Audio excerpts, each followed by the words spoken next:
the difference between Radio Shack and an esports team? Realistically, there's not a whole lot. Counter-Logic Gaming were once a fundamental foundation for the esports scene. League of Legends, Apex, Dota, Smash Bros, Warcraft, whatever you could possibly imagine, even Ultimate Marvel vs. Capcom 3, where he was notorious for his unorthodox team of Firebrand, Doctor Doom, and Super Skrull. Duh, how did you not know that? But the point stands, CLG was in everything. They even helped pioneer esports to where it's at now, and with that, bringing a lot of money into the scene, which meant a lot of venture capitalist money also came into the scene, and big businesses were also very interested. So when CLG was bought out by Madison Square Garden, people felt that it was the natural course of things. I mean, after all, CLG did win the LCS Summer Champs at Madison Square Garden just a few years before, but it would only be a few years later that CLG would join Valorant. And you could probably think that being on a team for CLG would be one of the safest opportunities you would have as a competitive player, right? I mean, with the prestige that it has, it would make a lot of sense. You practically are on the Amazon of teams, right? But what's about to happen to CLG will go down in esports history. No, not even, it'll go down in sports history as one of the weirdest tournaments we have ever seen a team go through. That's because of Moist Moguls.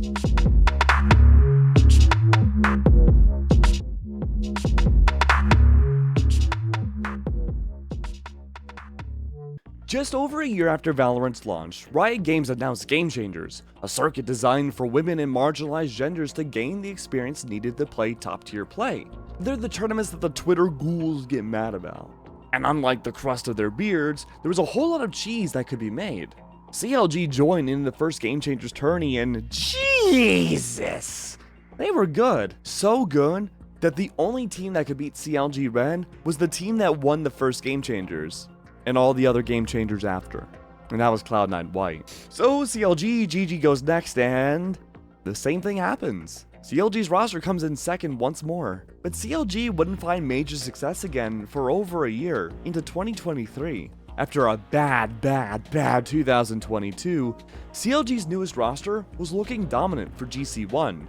Emily, Athena, Donut, Han, and Emlo were making a splash in the scene, so it was only natural that CLG would end up signing them and creating a really good team. And you know what? CLG didn't even stop there. They were making their own militia with signings, and even having gone to the mixer for CLG that I went to, they had a vault in the bar that they had the mixer for with gold bricks. The whole bar was a gigantic vault. It was funny. I liked it. But with a flawless run through the opening days of GC1, CLG were looking great. They only needed to beat Complexity to qualify for the playoffs. The Game Changer schedule was designed so that teams that make it through the qualifiers will have a week to practice and prepare against teams. And that's normal. Everything was normal for CLG. Until they weren't. One of the biggest esports organizations in the world was sold overnight. Hello everyone, we're just going to get straight into it. I haven't really set up because this is all basically been stuff that I've learned in a very short period of time. CLG employees were informed earlier today that seemingly all staff members, including even Greg Kim, who was running the organization, will be let go from the organization and the company, other than the League of Legends vertical. The League of Legends vertical seemingly is headed towards NRG. CLG will likely not continue to exist as a brand. Is that a lot of people just lost their jobs? They lost it on very short notice. The thing that is most relevant is just the amount of people that are out of work now. And CLG Red just became red. The outpour was ridiculous. Countless professional players, community members, and even my dad came out to support for CLG. No one was spared from CLG's wrath. Members that were with the organization for years, like Goosebreeder, were team homeless overnight. Even Cody Schwab, who won a tournament days before, was Falcon punched into the crossfire. The only team not to get Bud Light aced were the entirety of CLG's League of Legends side. And their league team was nothing short but cannibalized by energy. And without an organization that backed them up, Red faced and beat Complexity to qualify for the playoffs for Game Changers 1. There was no doubting Red's capabilities, but they would be the only free agent team in playoffs. And without the backing and support of an esports org, they were at a big disadvantage. But one very, very, very wet man was there to save Red. Every day I see some news come out that makes me feel like an idiot for becoming an esports owner at the time that I did. And of course, the very real news, the one that we need to talk about the most today, is CLG, who have been acquired by NRG, and now the CLG brand is gone along the way. And also a lot of players have lost their opportunities along the way. And we had a bunch of opportunity to sign them with not as much money to be able to do all of that signing. But there was one that we wanted to try to help out that felt like it was a good timing, and it is, of course, CLG Red. If you don't know, CLG Red is CLG's women's teams, and they have a specific women's Valorant team. It's been leaked already on Twitter if you haven't seen it. And we're going to sign them. We're going to sign them for one tournament. They're literally at CLG scrimming and doing all of their matches together in person. So it's kind of sad, and so we're going to help out. CLG Red, who just became Red, were now Moist Moguls Red. That's a lot of red. Moist agreed to sign Red for one tournament, to allow the team to explore their options and find a new home. All that was left anyways were just the playoffs, and they didn't do great. And even though it was the lower bracket, Moist still stood a very good chance. The Pioneers had to defeat FaZe and Evil Geniuses.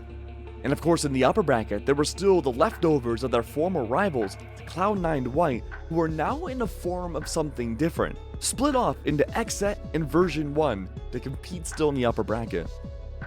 After beating both teams, Moist would beat the other half of the C9 White dynasty. Katsumi, and a later addition with Bob, would join Xset and also be lower bracket demons, and one team had to fall.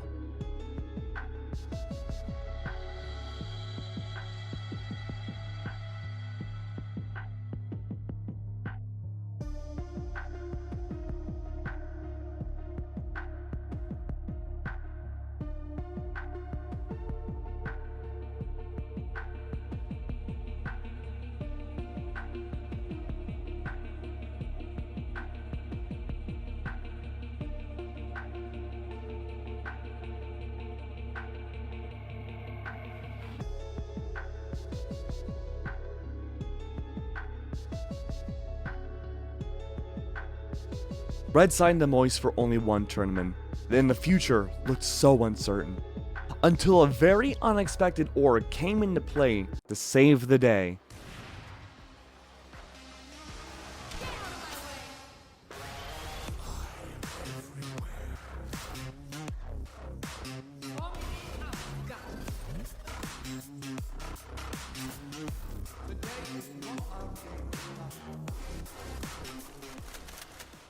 Flyquest, famous for inclusivity and environmental awareness, signs Red. Flyquest was rumored to come into Game Changers for a very long time, since practically the beginning, and now they came in right at the 11th hour for CLG Red. And it wouldn't just be in Valorant either. It's a happy ending for everybody. Remember Goose Breeder? Yeah, she might not be in Valorant, but she was still signed to Flyquest under the CSGO roster. Man, what a journey. And that's the story of Moist Moguls Red, a one-team wonder, the only team I can ever think about in esports, at least at this level, going from one team name to another team name to another team name. In theory, they went from one org to another org to another org in the span of what, 3 weeks? That's something we never get to see. And I'm really happy for all the CLG Red folks. They have been amazing. I'm glad I went to their mixers and stuff, and they've always been a pleasure to work with on a personal level. But, you know, things do change. Things do evolve. Venture capitalist money is inherently evil, and that's okay, because we get amazing stories out of it, I suppose. And it did have a happy ending, which I'm happy about. But, you know, if you like this video, if you have any other discussions for weird little stories in the realm of Valorant or esports as a whole, feel free to let me know down below in the comments, and I'll see you next video.